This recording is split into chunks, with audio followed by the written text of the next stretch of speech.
Welcome to Movie Heaven, Movie Hell with me, Simon Aitken. I'm flying solo on this one, with no Keith this time, but I am joined by screenwriter Antonia McGuire to talk about the books and comics of Star Wars, what used to be known as the extended universe, but since Disney bought Star Wars, is now known as Legends. So, welcome to the show. Hello. So, when did you get into the extended universe? What was your first book? It was the Timothy Zahn books, the Heir to the Empire trilogy, which was like mid-90s. Yeah, this is the same books I got into. Yeah, because I think they were the starting point for everyone, because the licensing had been given by Lucas to make these books, which I think they were just given free rein to write about what they wanted, and it's, because it wouldn't affect the originals, and it was, there had been an outcry for them to have more books done. And I think that set the trend, because there were so many books that happened to afterwards, like Blade Runner, and obviously I think Indiana Jones. There were so many things that carried on in book form. I think even Star Trek. Star Trek for a long time had books written about the sort of further adventures of Kirk, and then Picard, and Deep Space Nine, and Voyager. Yeah. Every sort of series had its own series of novelizations. The only one that hasn't had it yet is the new Star Trek Discovery. Yeah. But it seems with any sort of successful franchise, there's also a lot of books come out of it, sort of continuing the adventures. Also, people are just genuinely interested and they want to know what happens. And especially with Star Wars, basically we all read them because we wanted to know, the further adventures and what happens to these characters. Because, even though they're fairy tale adventures and it was all like closed up and neatly packaged, obviously in this massive universe, you wanted to know what carried on with them, sort of thing. And this was before the prequels and all the other stuff that carried on. Because I think, but after the prequels came out, George Lucas didn't let them write anything about during the period of Anakin Skywalker, because that was his little thing that he could do. Yeah. So there was a lot of ambiguity in the books, because there's a massive bit of information that you never found out and it was never revealed. I mean, I think there was one of the books, sorry, I can't name the name, where Luke Skywalker goes looking for his mum. Oh, right, yeah. I think that one was that the Black Fleet trilogy? Yeah. Yeah. And it all came to nothing, really, because, it was all a wild goose chase on a certain character's part to get him on the go, to go and help her do something. But yeah, that was probably the only thing I remember reading in the books that actually, said anything about that time period, which they weren't allowed to talk about. Yeah, I think I did read those books, and that was before the prequel was announced. So, I don't know, I mean, we weren't there, but Lucas was very much, he would have the say on what was being released and what wasn't, what would get the official Star Wars trademark. So he might have said not to, to play down the mother part, because it's one of those weird things that in the original trilogy, it doesn't quite line up to the prequels. Yeah, let's not go there. Okay, but I mean, when it came to the books, anything that they wrote about the past wouldn't make sense once, like, the prequels came out. Yeah. So whatever Luke found out about his mother in those books, nothing to do with what was official canon with Padme. Yeah. I mean, I think after that I read quite a few. I was shocked today to think how many I actually read, but it was just this whole... It was just interest, because you wanted to know what happened. And so I read the Timothy Zahn, Kevin J. Anderson, was it Courtship Princess Leia, the Truth of Baccarat. Yeah, Truth of Baccarat, yeah. Baccarat. And there was generally a few scattering of books that were really good between them. had the whole timeline of them. And again, the thing I thought that made me stop reading a hell of a lot of them was that there wasn't a break in between the books with the characters, because you're given this whole universe, these amazing characters you've liked since you were a kid to read and write about, and they kept stacking up all this time. So every 6 months something would happen. So I remember literally thinking when I was like 19 years old, thinking, my God, these people need a holiday, because they, their kids get kidnapped. They get kidnapped. Something happens. These alien race comes. The Empire comes back as the Dark Empire, and Luke Skywalker turns to the dark side, and all manner of things that I think when you read them singularly, it's okay. But when you think collectively, it's like, my God, they've got to let them sit down and be alone for a bit. Yeah. Have some downtime. Go to a beach. And I think even one of the stories, they Solo children and families go on a holiday to Han Solo's home planet, and they get kidnapped. It's like, oh my God. But yeah, so read quite a lot of those. Yeah. And another problem I had with them was because they were all done by different authors. So that was like my version of hell for them sometimes, because they all had this, what they were trying to do with their storyline. So one storyline, Han Solo would be the Han Solo that you knew that was cool and quite cocky. The next one, he would be a general, and he'd be very, military. And then one storyline, Luke Skywalker could be very, like a monk, very chill and cool. And then suddenly he'd go back to being like the kid again. And it didn't fit well, because I think it's like when you watch a film and you're in a certain mood. Yeah. And then you watch it again, your mood becomes different again. So it's just these people that wrote the books, they had one particular like for the mood of the character, and that's what they focused on. Yeah. And the other thing was that none of the stories had a frame of reference. I mean, I think there's like 7 main ones we said, like the Timothy Zahn, Kevin J. Anderson, and a few of the earlier singular books. They all had mentions of them because they were quite, they were the significant ones. But then as the universe kept getting bigger and bigger, they didn't reference themselves. It's like, no one seemed to learn anything, or the authors themselves didn't actually communicate with each other.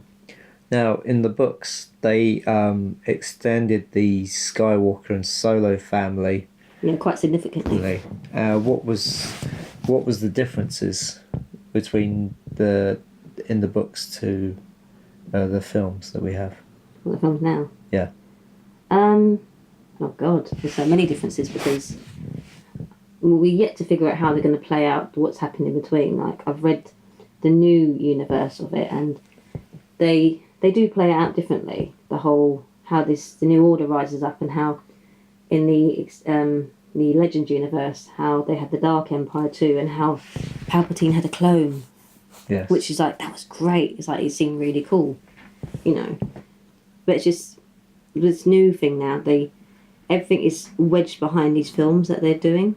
Where in the extended universe, they could do whatever they wanted. They only killed off one main character. You know who that was? Who was that? Chewie. Oh. That really hurt. Yeah. Because it was like, I don't even know how I found out the information to make me read the book, because, this, you're not saying pre-internet, but internet wasn't the thing to go to. But I remember hearing about it and then thinking, I want to read the book, and then it actually happens, and it's like, oh my God. Because, you can't kill off the main characters. They killed off the main characters they introduced, but they never killed off the main characters. But my point being, the family tree is different. So in the films, you only have Ben Solo. But in the books, the children, there was quite a lot of them, because Luke and Mara Jade got together, and they had a child. I think they had Ben Skywalker. That's right, Ben Skywalker. And there was Jason Solo, and Jenna Solo, and Anakin Solo. So Han and Leia, it was twins and a sibling. Yeah. Don't get me started what they do to those poor kids. It's just, it's the whole thing where it becomes something completely different. There are some good books, that's the thing. Like, I went further in and read the comics, and I read the young fiction version, because I just found them in the library one day when I was supposed to study. And they were such simple reads. And I thought, yeah, these are great. They were like very thin. You could read them in half an hour. They didn't really progress anywhere. I think Luke Skywalker makes cameos in them. Mm-hmm. And then I think those were published in a very short period of time. And then at the same time, the publication of the older children, of the Solo children, happened. So it was very like, wow, this is just, they just grow so fast. Yeah. I mean, everybody in the Skywalker Solo family all become Jedis. Yeah. Yeah. Except Leia, which is the thing that even now it's not really happened. Well, yes and no. If anything, I remember in the comic books, Leia very much was like a Jedi. But then in some books it was never addressed. She never did do anything with it. There's like a scene, part of a book when she's talking with another character where she said she just never felt the need to be a Jedi because it wasn't, it wasn't what she wanted to do. It's more Luke's thing. Right. Which is like, fair enough. We'll close that book, part of the book then. Yeah. I mean, I just remember in the Dark Empire books because Luke turns to the dark side. Yeah. And it's Leia who confronts him and turns him back. Yeah. And all of this sort of was it in front of the Emperor's clone? Yeah. Yeah. Which is like, wow, cool. Yeah, because when you think about those books, I mean, there were some decent baddies, there were some main baddies, but there was some, Well, which one's the best baddie? Thrawn. Yeah. I really like him. Like when they brought him forward to new films because he's very menacing. Like the whole in the Rebels universe they've done the in the cartoons. He's got the perfect voice. You could I can actually imagine him having that voice. I mean, and then there was a few. I mean, none of them stood out very well. That was the thing. And I mean, they had Mara Jade, who was a baddie, who turned to a goodie, and then she shagged up with Luke Skywalker. She was actually one of my least favourite characters because I always felt because the character that was introduced to her, there was going to be a love interest, but it was always very ambiguous. And then with other authors who wrote her character, it became very... She wasn't likeable, or they tried too hard to make you like her. Oh, right. Because it was always obvious that she was going to end up with Skywalker, so it was kind of pushed on you. Don't get me started on poor Luke Skywalker's love life in those books. I mean, he fell in love with a ghost Jedi. Was it Callista? I don't remember that one. That was Children of the Jedi. Oh, okay. Yeah. Oh, right, her spirit was in the body of a ship. Yes. And then one of his students, when she sacrificed herself, she put herself in the body, and when she did that, she lost her being in touch with the Force, and basically that kind of ruined the relationship. There was a book after that that continued that storyline on. Oh, okay. Because when she wakes up and they say it's Callista, and she's not in touch with the Force, and after that she gets a bit. Imagine you're a Jedi and you come back and you don't have the Force. It's the one thing you had. You're not going to be a happy bunny. Yeah. Mm. So was did she turn evil? Or? Well, she couldn't turn evil. She didn't have the Force. She was with the Jedi Master Luke Skywalker, and she didn't have the Force, and it felt a bit like, oh man, I think her character was very. It didn't lead away. I think she has a mention in it, another story. I mean, there were some really cool things. Like they kept some of the characters really well rounded from the films in the books, like Lando Calrissian. Yeah. Remember, he had his own little books. That's right, yeah. Yeah, they were quite cool. I really liked those. Yeah. I mean, you read the Mos Eisley ones and the Boba Fett ones and the Rogue Squadron. Yeah. I mean, I really enjoyed this sort of... they were anthology books. There was 3 of them, and they mostly were written by Kevin J. Anderson. So the Mos Eisley one takes place around the time when Luke and Obi-Wan Kenobi turn up there.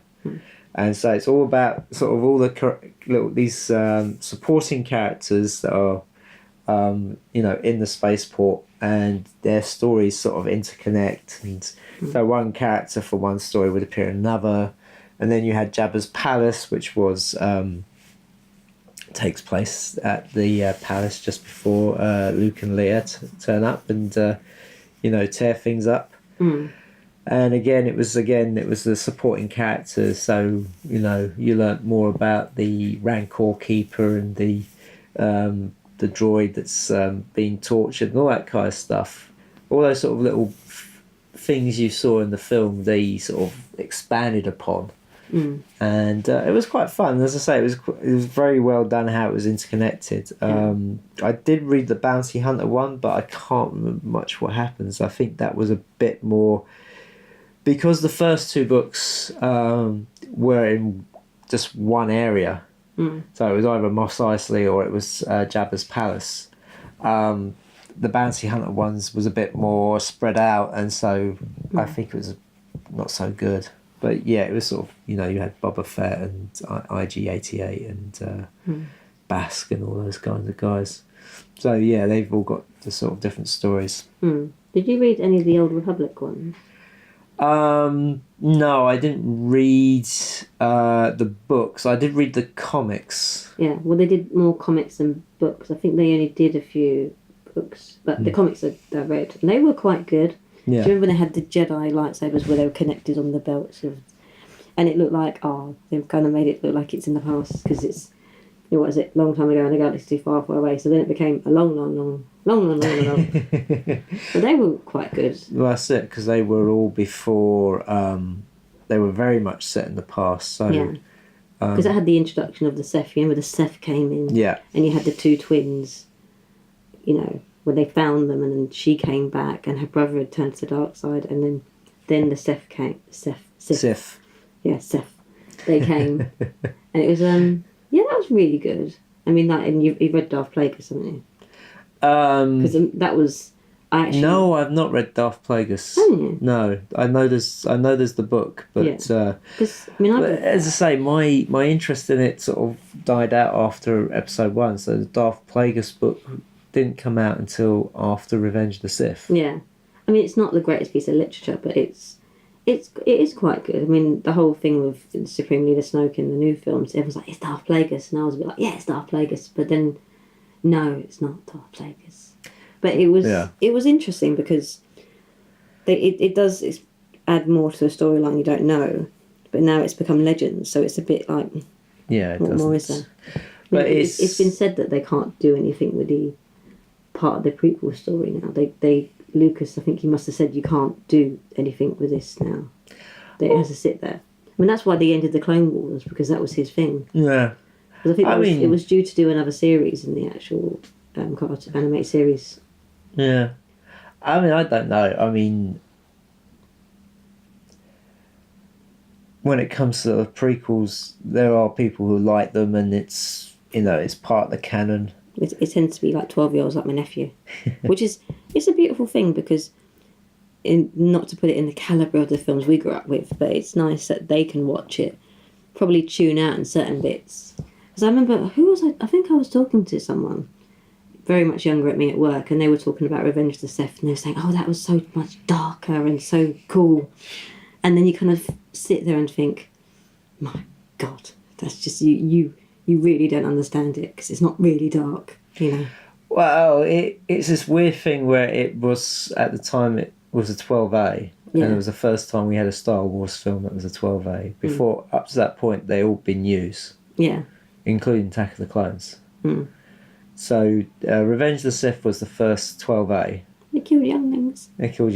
Yeah. And yeah, the tone was dark, but the tone was all over the place. I mean, you started off with very much like an adventure that you could have had in like an Indiana Jones story. And they try and rescue Chancellor Palpatine.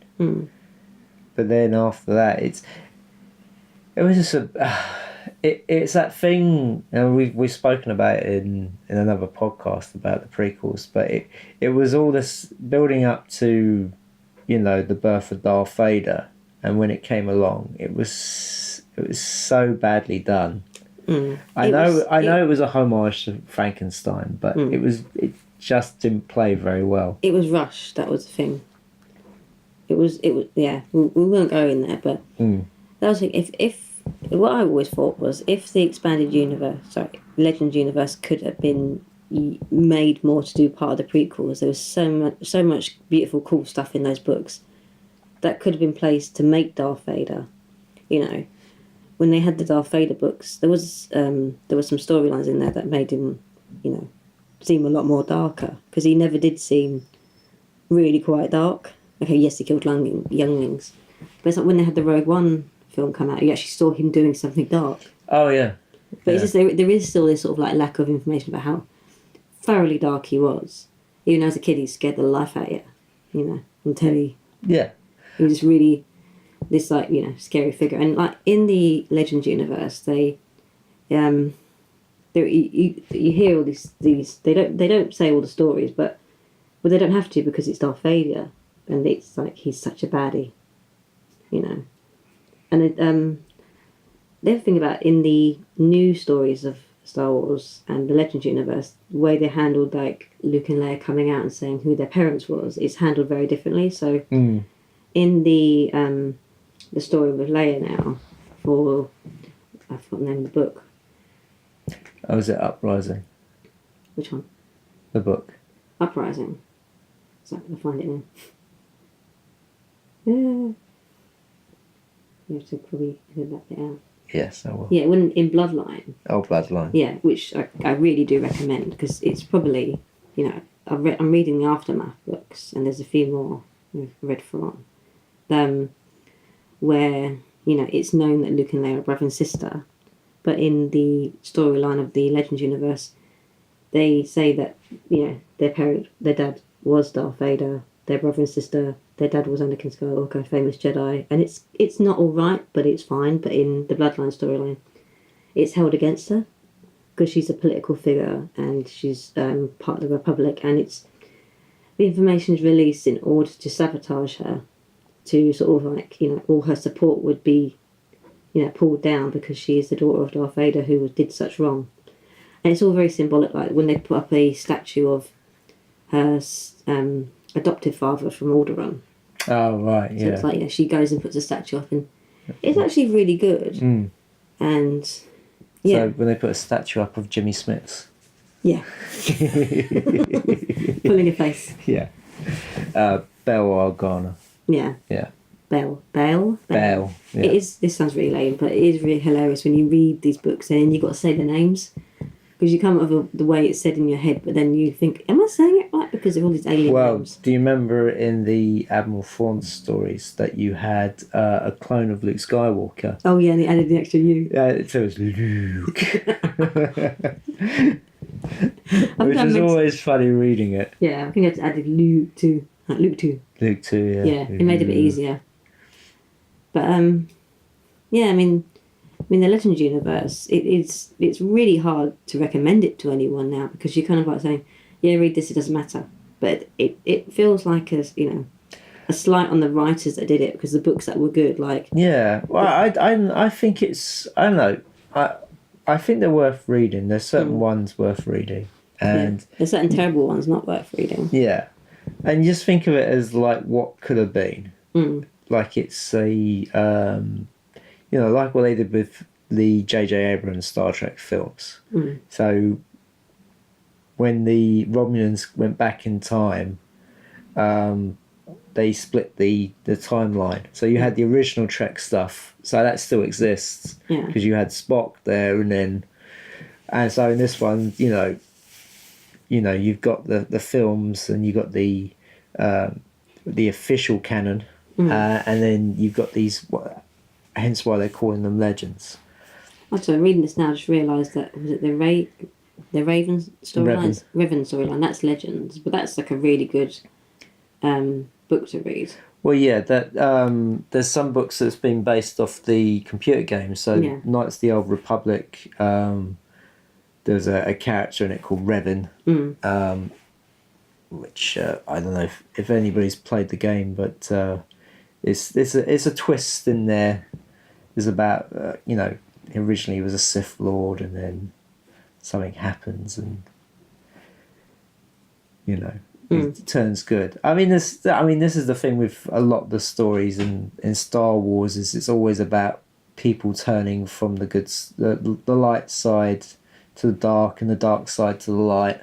There's a lot of this sort of conversions going on. Yeah. And that's very much what happens a lot in the books and in the films and on the computer games and in life. comic books and stuff. But yeah, there's very much characters who start off as villains and they'll become heroes, and heroes who also then become villains. Because like you said, with what happens with the Solo twins, one of them turns to the dark side. Oh yeah, that's horrendous. Well, I mean, sorry, spoiler. The thing that really got me about the extended universe, that really, didn't want me to read them anymore, because I carried on way after you, was when the Solo twins, Jason, he turns to the dark side, but his storyline isn't that bad. He does it because he has a daughter with one of the witches from the courtship of Princess Leia. Yeah. Whose dad was the prince that was supposed to marry Princess Leia, but then she marries Han Solo because she really loves him. And so he has a child in secret, and he's trying to protect the woman he loves and the child. And the done thing is you turn to the dark side, don't you? So he becomes the new Darth Vader with the same ambitions to, save the universe, save the woman he loves, save his child. Yeah. And he does the new Empire 2? They always have to bring it back. And his sister kills him. And it's done so cruelly and so, just done. And even at the end when she kills him, and he does sort of like apologise, I think, at the end as he's dying, it's like, it's so badly done. I mean, there's actually someone's done a YouTube video, those lovely actors, they react it and they've put their heart and soul in it. And the acting's so shocking, but at least they've done it. But even watching that, you're like, yeah, it's really crappy what they did. Because it's just ticking a box to say this is what happens to the, But yeah, that's probably one of my least favourites. I think is it the Legacy trilogy? I don't know. I just, as I say, I got to a point where he I becomes stopped. Darth Kaidos. Oh, okay. Yeah. But yeah, that just kind of just sat there. So I've soldiered on through some of the other storylines, but now I'm done. And luckily after that they started, doing. I think they obviously keep publishing things, but there was never going to be as much as there was after that because, they killed off a lot of the characters. I think in that storyline they killed Luke Skywalker's wife. Because Darth Kaidos kills Mara Jade. Finally, someone kills her. Sorry, she was my least favourite character.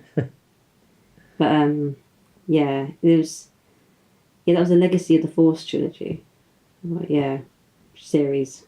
But it was just so badly done, and I think there wasn't much more they could do because they'd introduced aliens into the Empire again and again, and all these generals that are coming forward out from the, Outer Rim, whatever you want to call it.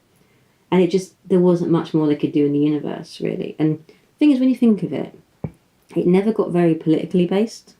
Right. It held off with politics. It just did a lot of war. I think it was after the prequels, some books of them got very political.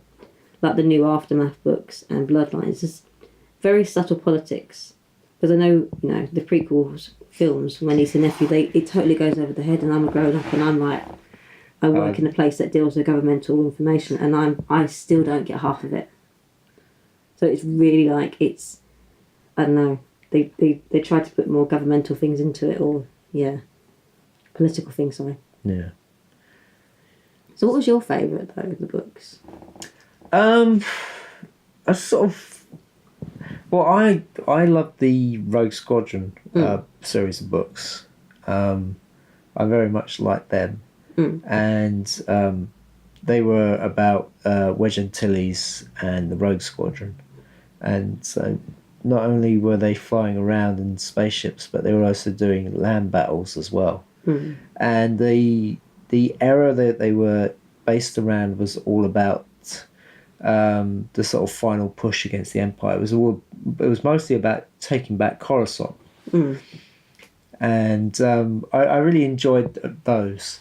And of course, one of the characters in the storyline was also secretly a Jedi, and he got his own book off. Sort of in the middle of the series, because I never quite finished the Rogue Squadron series. They just kept bringing out more and more books. I think once Michael J. Anderson came off... Kevin J. Anderson. Kevin J. Anderson, came off the series and there started to be other writers, I started to lose interest. Yeah, because like I said, different writers just have different ways of writing and different things they want to focus on. Yeah, but I, Jedi was a very good book. Yeah. And I very much liked the sort of the Thrawn trilogy, the sort of Enter the Empire and Dark Force Rising, Last Command. Yeah. They were really good books. Really loved the sort of Dark Empire comics. And yeah, I can't try to think. I can't remember any I didn't really like. I think with books, if you don't like them, you just kind of forget them. I'm stubborn. I'll just keep reading them. Yeah, I mean, I would read them to the end, but I can't remember any books where I was like, "Oh, that was really awful." What about Phantom Menace? I didn't read it. You bought it. Bought it, yeah. So, what was your favourite book then? Probably like The Courtship of Princess Leia, because they really do capture the romance and because they're not, Han and Leia, it's 5 years after Return of the Jedi. That's always the basis the book's based after. And they're not together really, and she gets offered a marriage proposal by a prince, and because she's a princess, and then he has to refight for it. And it's really cool because reading it, they do capture the element of their relationship. And yeah, I'm trying to think. So that one, obviously, I like the Thrawn series because that was the one that kind of ignited, like, oh my god, it's still Star Wars, it's still out there. Yeah. And well, thinking about it, I did like the Kevin J. Anderson ones because it based all around the Jedi Academy, and then you had was it Kit Harington, the one that met Han Solo, became the Jedi. Then he got turned to the dark side. Oh, okay. And they had, was it the Star Crusher? Sun Crusher, yeah. Something like that. So bad not doing research to remember the name. But that was like, it was... that was one of the things that they kind of cherry-picked for Force Awakens. The Starkiller base was very much like the Sun Crusher. Yeah. Whole idea that the weapon was powered by the sun. I mean, there was also was it Center Point Station? Oh god, yeah. Yeah, where they actually had a sun in the center of it. Yeah. And it was this weird thing. I do remember this one bit where they're traveling down in an elevator. It's Luke, there's C-3PO, and there's R2-D2, and C-3PO can tell that the light is dimming because of his sensors. His eye sensors can tell the slight difference in light. For everybody else, it's just very bright. I think I did like, so the Jedi Academy. I did like the Black Fleet Crisis. Yes, I like that one as well. Yeah, I think that's probably the last one you probably read in the timeline of it, because then it all went a bit awry, didn't it? We did read the was it the Corellian? Yeah. One. Again, the kids get kidnapped. I think that was probably the later ones that I read. Yeah. I never sort of read them when the kids were as adults. Yeah. I mean, that was the thing. I, like yourself, didn't really have the internet, but kind of kept up the storylines. You kept hearing what was happening, and God bless Wikipedia. Yeah. It just got too much because. Yeah. So, I suppose now it's what. Since Return of the Jedi, how many years is it? It's 34? Oh, God, it's something like that. Yeah, yes. Yeah. So, I mean, if you look at the timeline now, it's not that dissimilar to where they would be, but because they actually went 100 years into the history, because I remember, again, I read about it online, they do Luke Skywalker's great-grandson. Oh, and he comes to him as a Force ghost, because I think he becomes a space pirate, almost like Han Solo, and he doesn't want to be involved with the Force and his family's legacy. Oh, okay. And yeah, it's this sort of thing they really did keep going on, because I can imagine there's all these people that want to carry on with the universe and do things, but it really got too much. So I mean, Yeah. To do a thorough kind of podcast and anything like this, the hell would be the fact is it just didn't really want to end. It's not all about happy endings, but it's just the whole thing where it just kept going because, and there wasn't any kind of line of where it was going and when it was going to stop. Yeah. It just seemed to be kind of, as you say, this whole that it is all sort of around the Skywalkers and the Solos, and they never seem to catch a break. It seems every generation they were fighting some kind of war, and they were either going to the light side of the Force, the dark side of the Force.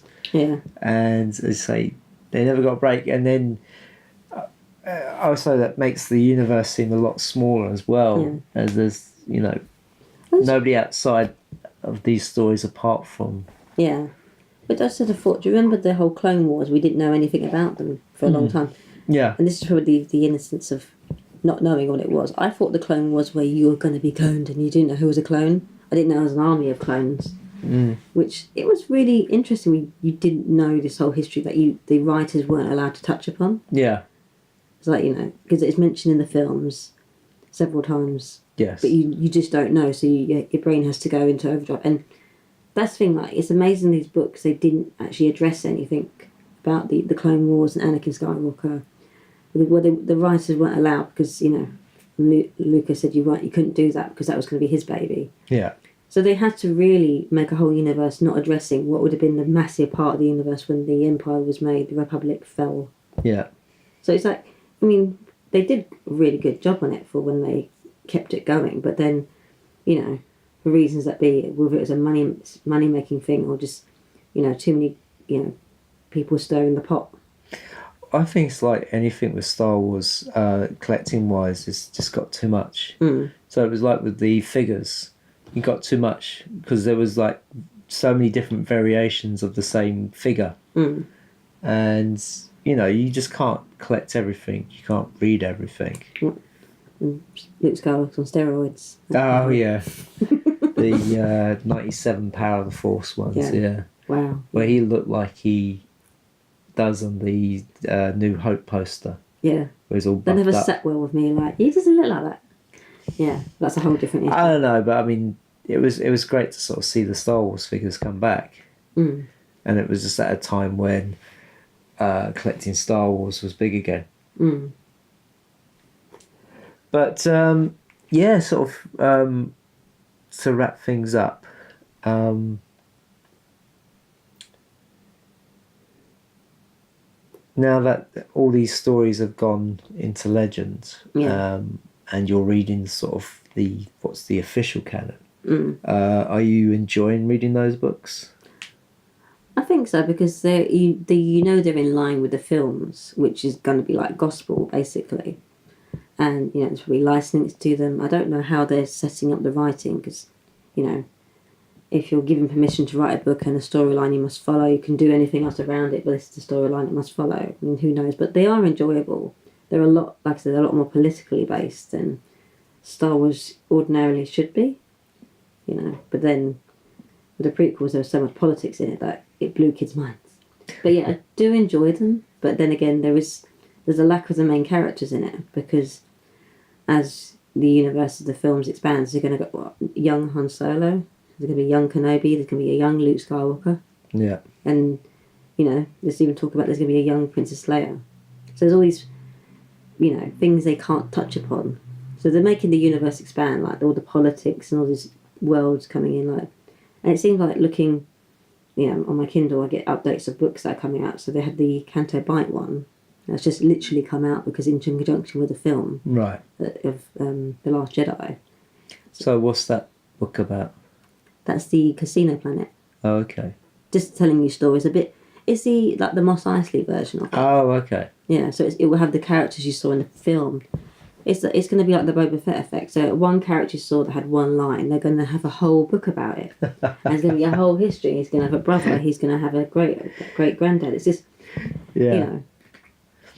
it's kind of like the Legends Extended Expanded Universe, but it's going this way, and it's going to have film and story to go with it. Yeah. And like people will buy it and love it and enjoy it because the Legends books they weren't exactly the greatest book of fiction, and it was all very nerdy, nichey reading. You couldn't exactly go to someone, have you read this? Because it wasn't, great selling. I mean, there was... You got to remember, like, Heir to the Empire, when it came out, that was, like, #1 bestseller. Yeah, because a lot of people generally thought that was going to be the film... Yeah. That was going to be made into a film, because we had nothing. But, yeah. I mean, the film... But, I mean, there was a lot of books that were... Yeah. Number one bestsellers. There was quite a few that did make it. Yeah. I think it just as it got bigger and bigger, less people started reading them. Yeah, because it just got too much. It just got too diluted. Yeah. I mean, I do recommend reading the new ones, but again, it's all, if you want to learn about what happens, to get what happens with the films, because it does feel like they're all going for somewhere, doing something. Like the Bloodline books, there's characters in there thinking, damn, you seem like a character they're going to use in the films or something, or you're going to have a frame of reference in it. Like the guy that actually tells everyone that Leia is Darth Vader's daughter. He's a character that you kind of think they could use him if he doesn't get killed and whatever happens to him. This is a character they could use. There's like bad characters as well. Yeah. Well, let's hope he wasn't on one of those planets. Who knows? Well, the good thing about the Bloodline storyline, it's and they do mention it in The Last Jedi, the arms dealings in it, because Leia does go searching to find who's doing the arms dealing, and she finds this factory underneath a water planet, and when she goes to report it, it all explodes because they don't want any information. She can't have anything to prove on it afterwards. And then she starts the resistance because it's one of these little things that it connects to The Force Awakens, not straight after. Yeah. Yeah, I imagine it was quite a few years in between. Yeah. Yeah. But one of the characters that was in the book actually dies in The Force Awakens on the planet that's exploded. Oh, okay. The girl you see come forward and she's mixed race. Oh, a really pretty girl. Yeah. Because she has a scene that was deleted. She's actually quite a big... Well, not big. She's a character in the book. Oh, okay. Yeah. Okay, well, at least you got to do something instead of look up at a red laser beam before it hit the planet. She had a line and then they deleted it. Because it's where Leia's talking to her on the other planet, just sort of, Yeah. Oh, so I think that's a good place to end it. No! Carry on! Forever and ever and ever and ever and ever and ever. You can find more of my work at independentrunnings.com. You can listen to this podcast on iTunes and Stitcher, YouTube, and all good podcast providers. You can follow us on Twitter and Facebook. Just search Movie Heaven, Movie Hell. And please leave us a rating and review on iTunes and Stitcher. It all helps. But don't follow in person because it's freaky. So that just leaves me to thank our guest, Antonia. Thank you for coming on. You're very welcome. Thank you for having me. And please join us for the next episode of Movie Heaven, Movie Hell.